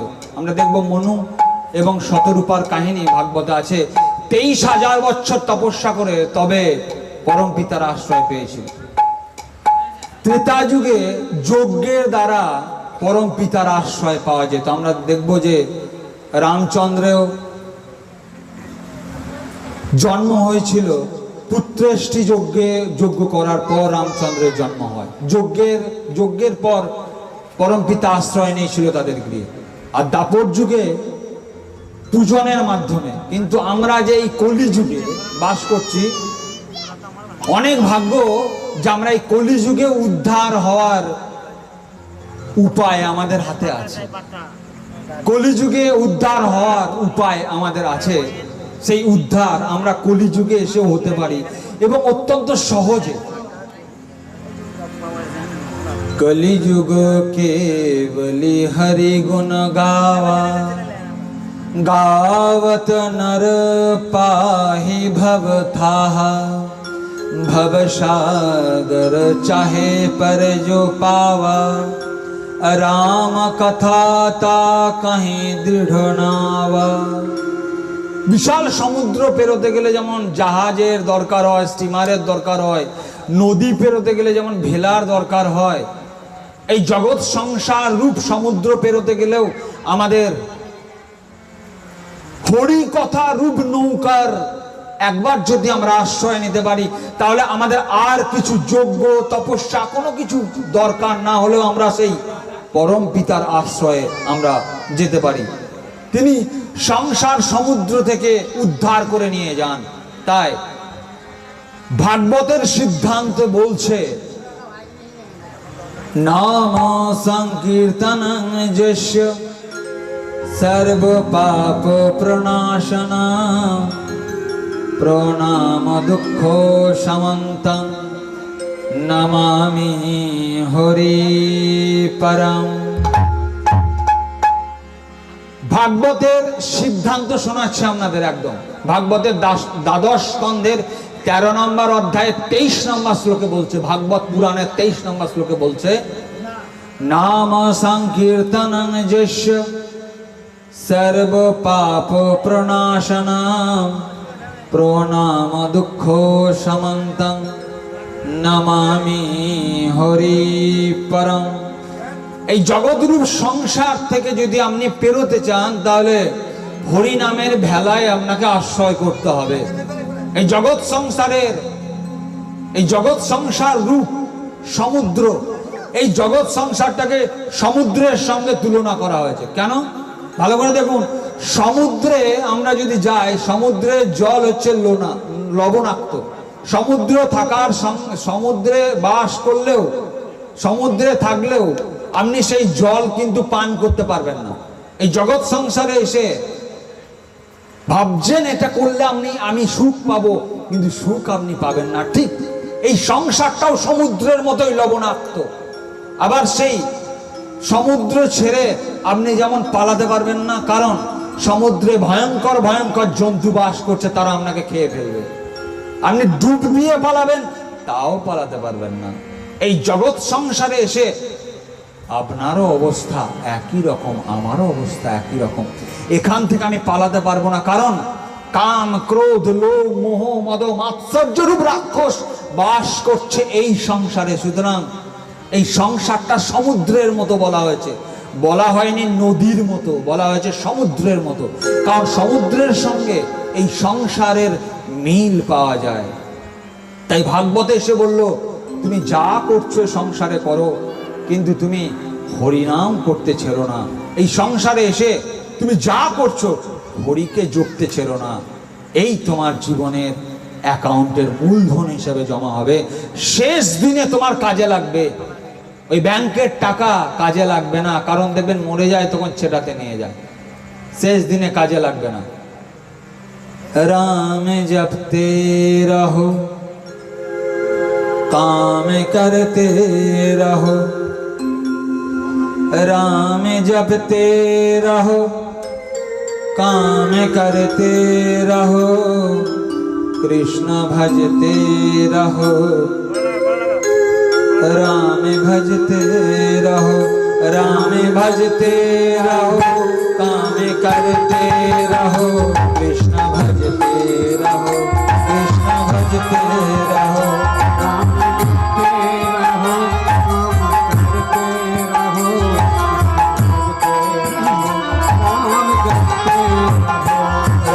জপতে রহো, সবাই একসাথে, এছাড়া কোনো গতি নেই। সবাই একসাথে, মায়েরা কতবার বলবো আপনাদেরকে, এছাড়া কোনো গতি নেই। রহো কাম করতে রহো, কাম করতে রহো, রাম জপতে রহো,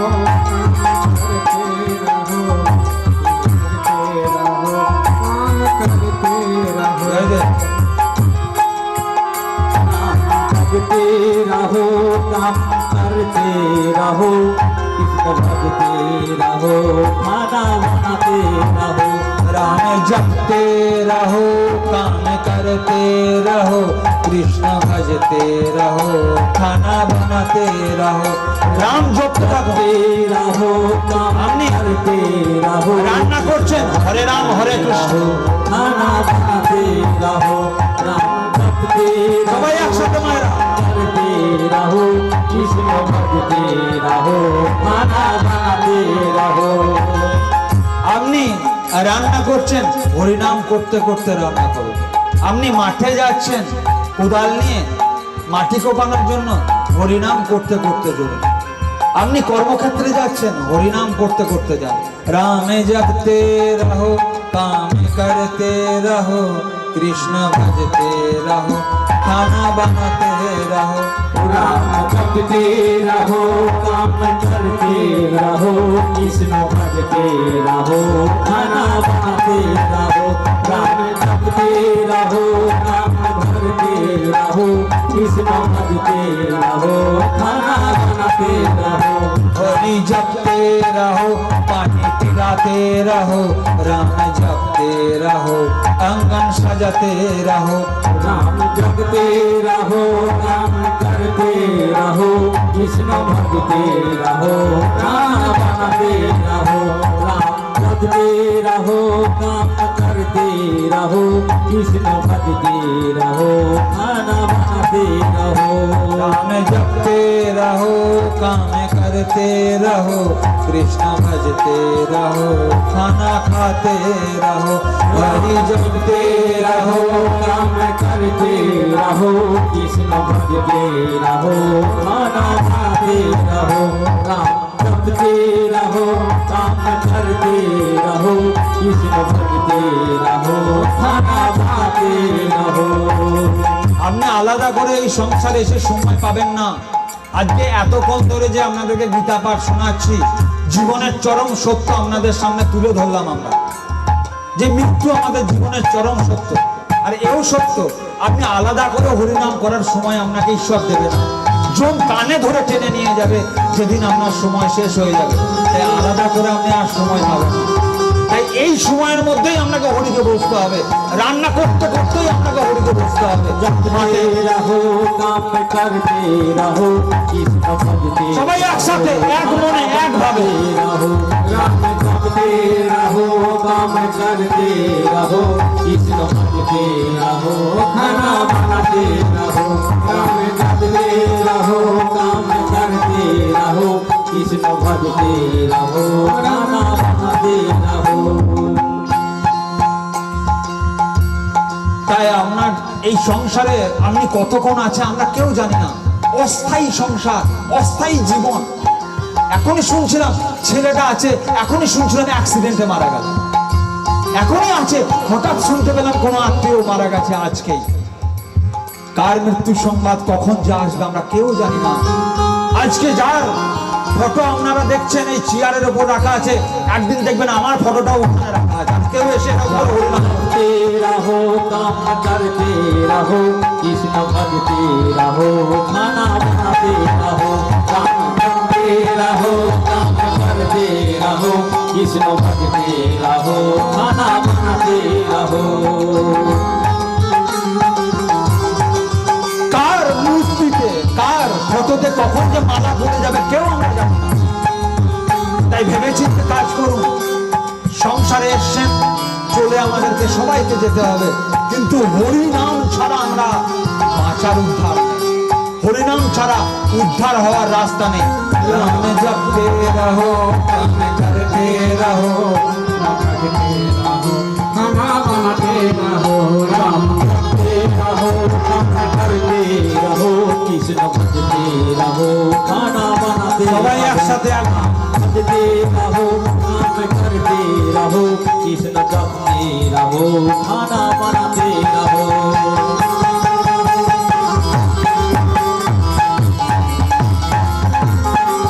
राम जपते रहो, काम करते रहो, कृष्ण भजते रहो, खाना बनाते रहो। राम जपते रहो, काम करते रहो, कृष्ण भजते रहो, खाना बनाते रहो।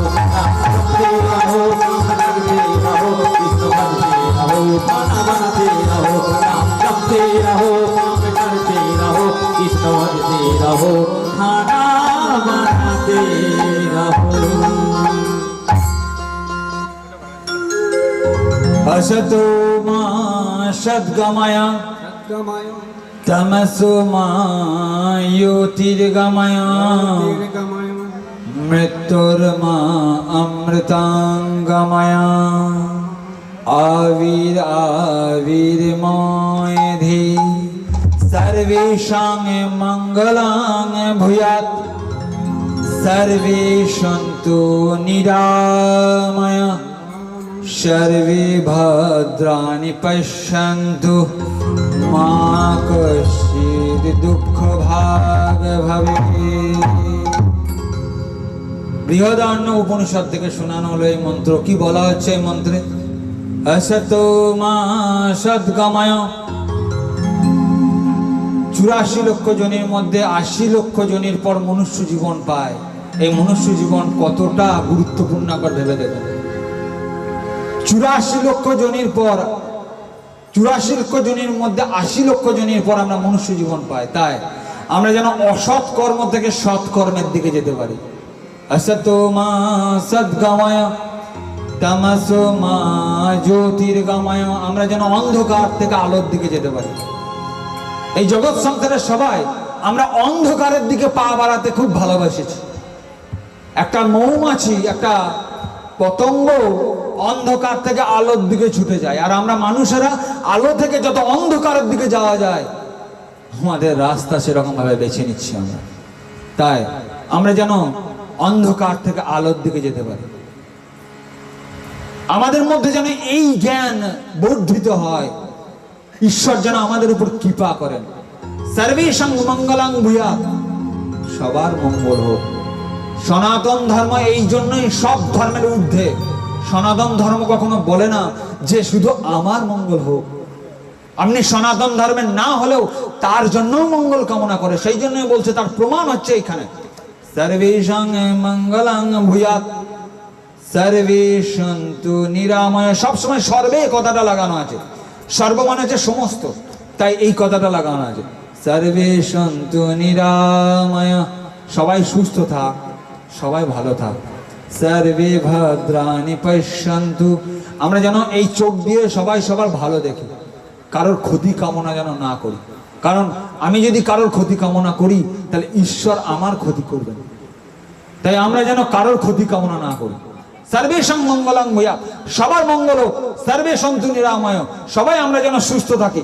কেউ যেন আমরা অসুস্থ না হয়, কেউ যেন আমরা এই জগৎ সংসারে এসে পাপ কর্মে লিপ্ত না হয়, আর যদিও বা লিপ্ত হয় তাহলে বেরিয়ে আসার যেন আমরা চেষ্টা করি।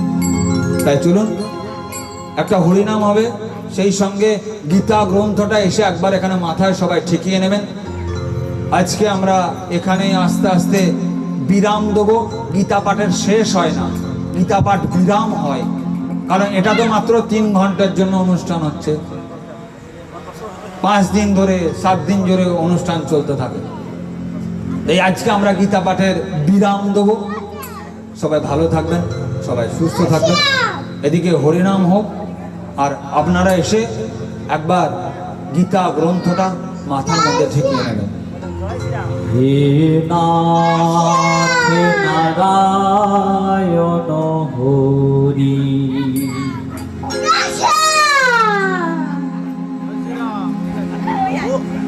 হে নাথ নারায়ণ হরি, হে নাথ নারায়ণ হরি, হে নাথ নারায়ণ হরি, হে নাথ নারায়ণ হরি। জয় জয় গোপাল কৃষ্ণ মুরারি, জয় জয় গোপাল কৃষ্ণ মুরারি। হে নাথ নারায়ণ হরি, হে নাথ নারায়ণ হরি,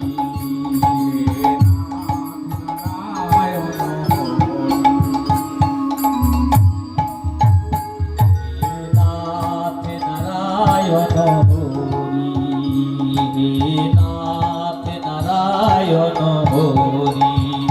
জয় জয় গোপাল কৃষ্ণ মুরারি, জয় জয় গোপাল কৃষ্ণ মুরারি। হে নাথ নারায়ণ হরি, হে নাথ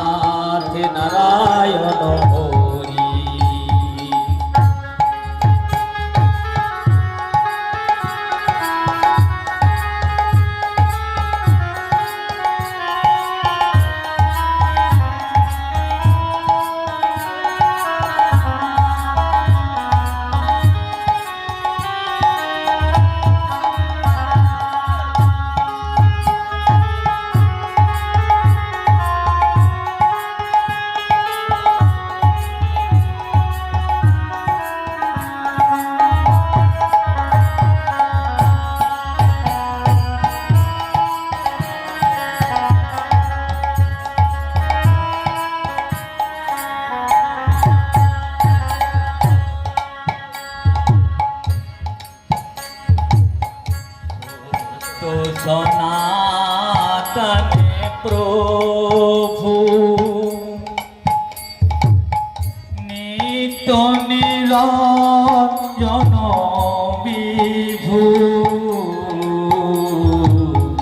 সত্য সনাতনে প্রভু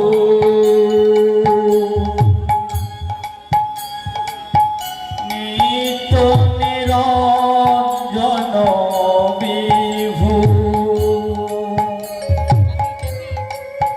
দীনবন্ধু দুঃখহারি হে নাথ নারায়ণ হে নাথ নারায়ণ জয় গোপালে কৃষ্ণ মুরারি জয় জয় গোপালে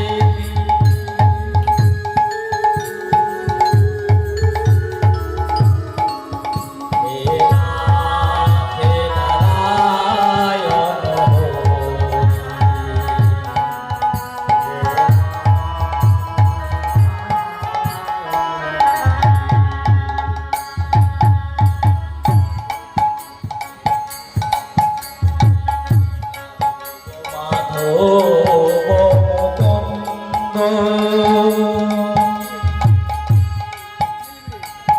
কৃষ্ণ কেশব গোবিন্দ যাদব মাধব কুন্দ